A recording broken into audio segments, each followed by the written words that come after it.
ముఖ్యంగా ఈ రేవంత్ రెడ్డి గారి 20 నెలల పాలన ఏ విధంగా ఉందంటే మొత్తం రాష్ట్రంలో ఉన్నటువంటి పేదలకు ముఖ్యంగా ఎస్సీ ఎస్టీ బీసీ మైనార్టీ ఈబీసీలకు విద్యని దూరం చేసే కుట్ర రేవంత్ రెడ్డి గారి ప్రభుత్వం చేస్తుంది. చాలా సందర్భాల్లో మనం చూస్తుంటాం. కేసీఆర్ గారు గత ప్రభుత్వంలో పిల్లలకు నాణ్యమైనటువంటి విద్య ఇవ్వాలి అని చెప్పేసి 1000 చిల్లర గురుకులాన్ని ఏర్పాటు చేసి మొత్తం కూడా విద్యను అందించినటువంటి చరిత్ర గత ప్రభుత్వానికి ఉంటే, రేవంత్ రెడ్డి గారు ముఖ్యమంత్రి అయిన నాటి నుండి మనం చూస్తే పాఠశాలల్లో మన ఊరు మనబడి కింద ఎవరైతే పనులు చేసిర్రో వాళ్ళందరూ కూడా బిల్లులు చెల్లించకుండా వాళ్ళ పనులను ఎక్కడికక్కడ నిలిచివేసే విధంగా అది చేస్తూ ప్రాథమిక విద్యని దూరం చేస్తున్నటువంటి పరిస్థితి చూస్తున్నాం.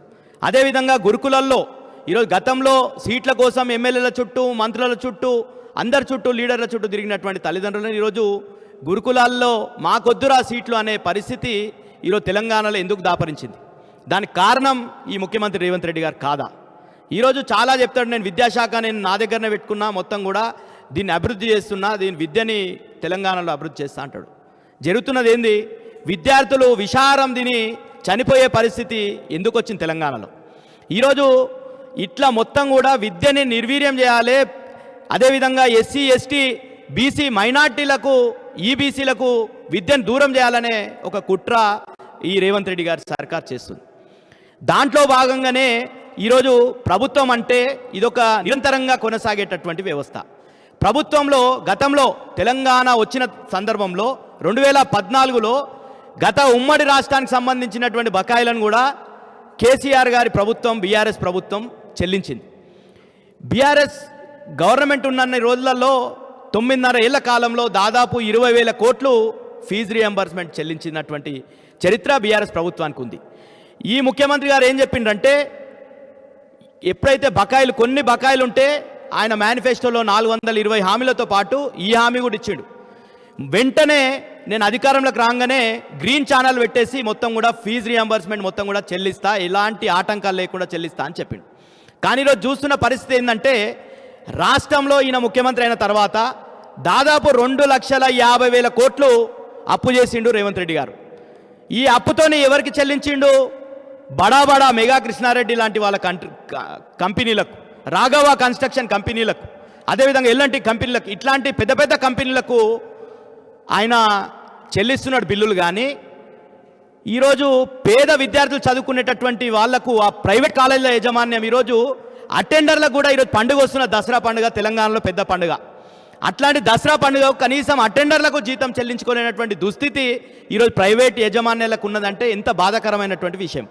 అదేవిధంగా ఈరోజు ఎవరైతే డిగ్రీలు కంప్లీట్ చేసినటువంటి వాళ్ళు ఉన్నారో, ముఖ్యంగా ఇంజనీరింగ్ కావచ్చు, వృత్తి విద్యా కోర్సులు చదివినటువంటి వాళ్ళందరూ కూడా ఉన్నత చదువుల కోసం సీట్లు వచ్చినా కానీ వాళ్ళకి ఇక్కడ సర్టిఫికెట్లు రాకపోవడం వల్ల వాళ్ళు విద్యకు దూరం చేసేటటువంటి కుట్ర ఈ ప్రభుత్వం చేస్తుందని మేము ఆరోపిస్తున్నాం. ముఖ్యంగా రేవంత్ రెడ్డి గారు చాలా సందర్భాల్లో చెప్తాడు, మెగా ఇంజనీరింగ్ కంపెనీ గురించి చాలా చెప్పిండు. గతంలో ఆయన అధికారంలో రాకముందు ఈస్ట్ ఇండియా కంపెనీ అని చెప్పిండు. ఈరోజు మన ఊరు మన బడిలో కాంట్రాక్టర్లు, చిన్న కాంట్రాక్టర్లు అందరూ కూడా గోడలు అంటే బిల్డింగ్లు, డైనింగ్ హాల్లు, టాయిలెట్లు ఇవన్నీ కూడా కట్టినటువంటి వాళ్ళకేమో బిల్లులు ఇవ్వలేడు. కేవలం పెయింటింగ్ వేసినటువంటి మెగా కన్స్ట్రక్షన్ కంపెనీకి మాత్రం బిల్లులు 3 రోజులలో బిల్లులు చెల్లించిండు. ఎందుకు చెల్లించిండు?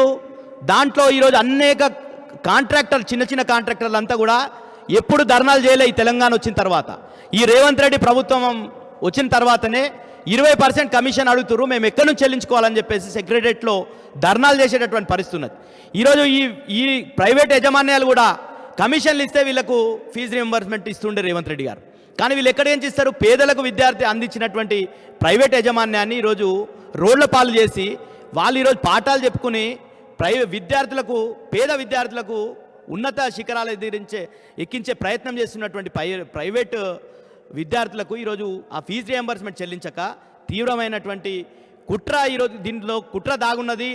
పేద వర్గాలకు విద్యను దూరం చేసేటటువంటి కుట్ర రేవంత్ రెడ్డి గారు చేస్తున్నారు. కాబట్టి తక్షణమే మేము నిన్న తాండూరులో విద్యార్థులంతా పాపం ప్రైవేట్ డిగ్రీ కాలేజీలకు సంబంధించినటువంటి విద్యార్థులంతా కూడా ధర్నా చేయడం జరిగింది సబ్ కలెక్టర్ కార్యాలయంలో. మొత్తం విద్యార్థులంతా కూడా మేము ఏ విధంగా చదువుకోవాలి, వాళ్ళ యజమాన్యం కూడా మేము ఏ విధంగా మా లెక్చరర్లకు ఏ విధంగా జీతాలు చెల్లించుకోవాలి, మా కరెంట్ బిల్లులు ఏ విధంగా కట్టాలి, అటెండర్ స్టాఫ్లకు ఏ విధంగా జీతాలు చెల్లించుకోవాలి. వాళ్ళు తీవ్రమైనటువంటి రేవంత్ రెడ్డి గారు ప్రభుత్వం వచ్చిన తర్వాత చిల్లి నయా పైసా కూడా ఈరోజు ఫీజు రియంబర్మెంట్ చెల్లించలేడు. కాబట్టి రేవంత్ రెడ్డి గారికి మేము డిమాండ్ చేస్తున్నాం, తక్షణమే నువ్వు రియంబర్స్మెంట్ తక్షణమే చెల్లించాలి. లేని పక్షంలో బీఆర్ఎస్ పార్టీగా, మా బీఆర్ఎస్ విద్యార్థి విభాగంగా అందరం కూడా తప్పకుండా ఆ విద్యార్థుల పక్షాన, కళాశాల యజమాన్యం పక్షాన ఈ ప్రభుత్వానికి వ్యతిరేకంగా పెద్ద ఎత్తున ఉద్యమం చేస్తామని చెప్పేసి తెలియజేస్తున్నాం.